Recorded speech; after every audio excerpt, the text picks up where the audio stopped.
Voilà, une petite musique, le temps que Myriam et Christelle s'installent. Myriam pour la météo dans quelques minutes et Christelle pour nous parler santé aujourd'hui. Bonjour ma chère. Ce matin, on va s'intéresser à une vaccination, pas n'importe laquelle, la vaccination contre le papillomavirus qui était jusqu'ici recommandée chez les filles, mais qui selon, je parle de la vaccination hein, bien sûr, mais qui selon de nombreux spécialistes devrait être étendue aux garçons. Alors c'est plutôt étonnant comme information. C'est quoi déjà le papillomavirus ? Alors, on peut même parler des papillomavirus parce qu'ils sont très nombreux. On compte 150 types de papillomavirus.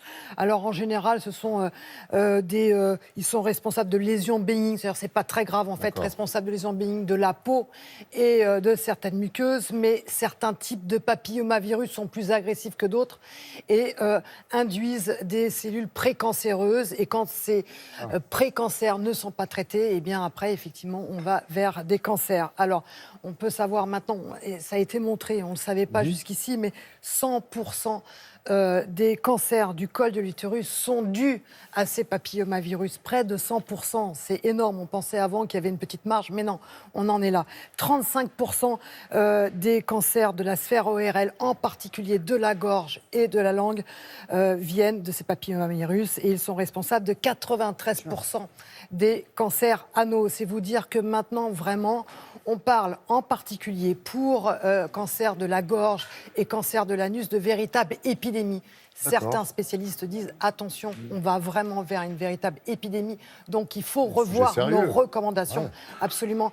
Et jusqu'ici, seules les filles étaient concernées par la vaccination contre le papillomavirus parce qu'on voulait les protéger du cancer du col de l'utérus. Mais aujourd'hui, eh bien, on va beaucoup plus loin à cause de ces cancers anaux et cancers de la gorge et on va recommander la vaccination chez les garçons à partir de 11 ans. Et ce sont les recommandations de l'Académie nationale de médecine.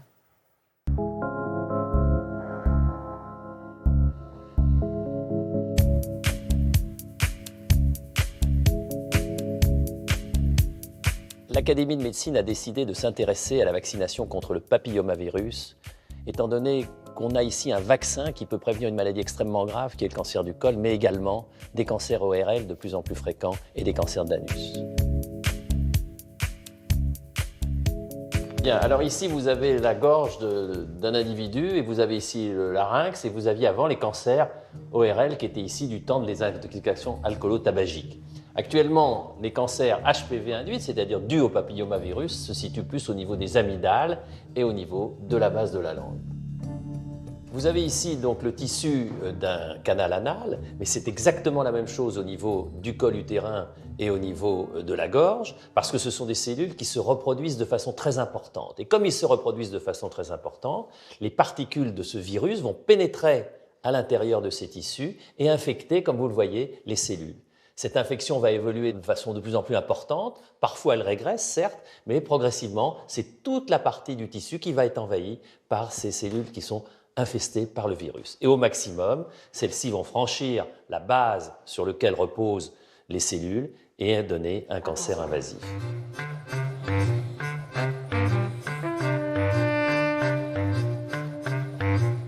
La vaccination contre le cancer du col a été recommandée dès 2007 pour les petites filles. Or, les changements des mœurs sexuelles font que, bien évidemment, les pratiques sexuelles ont également changé, avec notamment la fréquence plus importante des rapports bucco-anaux, des rapports entre garçons, les vies homosexuelles. Et de ce fait, il me paraît logique de vacciner à la fois les jeunes garçons et les jeunes filles. Ce vaccin est efficace, mais en plus, il est sûr. Sur plus de 200 millions de doses administrées dans le monde actuellement, il n'y a pas d'effets secondaires toxiques, en particulier pas de maladies auto-immunes. Le vaccin actuel est dirigé contre 9 souches de virus. De ce fait, il protège contre le cancer du col dans 90 voire 95% des cas, mais également contre des lésions autres que le cancer du col et en particulier les condylomes génitaux qui ont souvent un retentissement important sur la vie sexuelle des jeunes filles et des jeunes garçons. Ça concerne plus de femmes que de garçons. Un peu plus, oui, un petit peu. Étant donné l'efficacité et la sécurité de ce vaccin contre le papillomavirus, l'Académie de médecine recommande que toutes les petites filles et tous les jeunes garçons soient vaccinés à partir de 11 ans et jusqu'à 14 ans, et surtout avant les premiers rapports sexuels.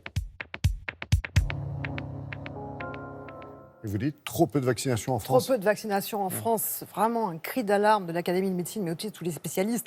Malheureusement, à peine 20% des jeunes filles sont vaccinées en France, alors que le plan anti-cancer 2014-2019 avait fixé 60%. Dans d'autres pays, ça se passe très bien. Et pour vous donner une idée, en Australie, on estime que dans 20 ans, le cancer du col de l'utérus sera éradiqué. Merci beaucoup, Christelle.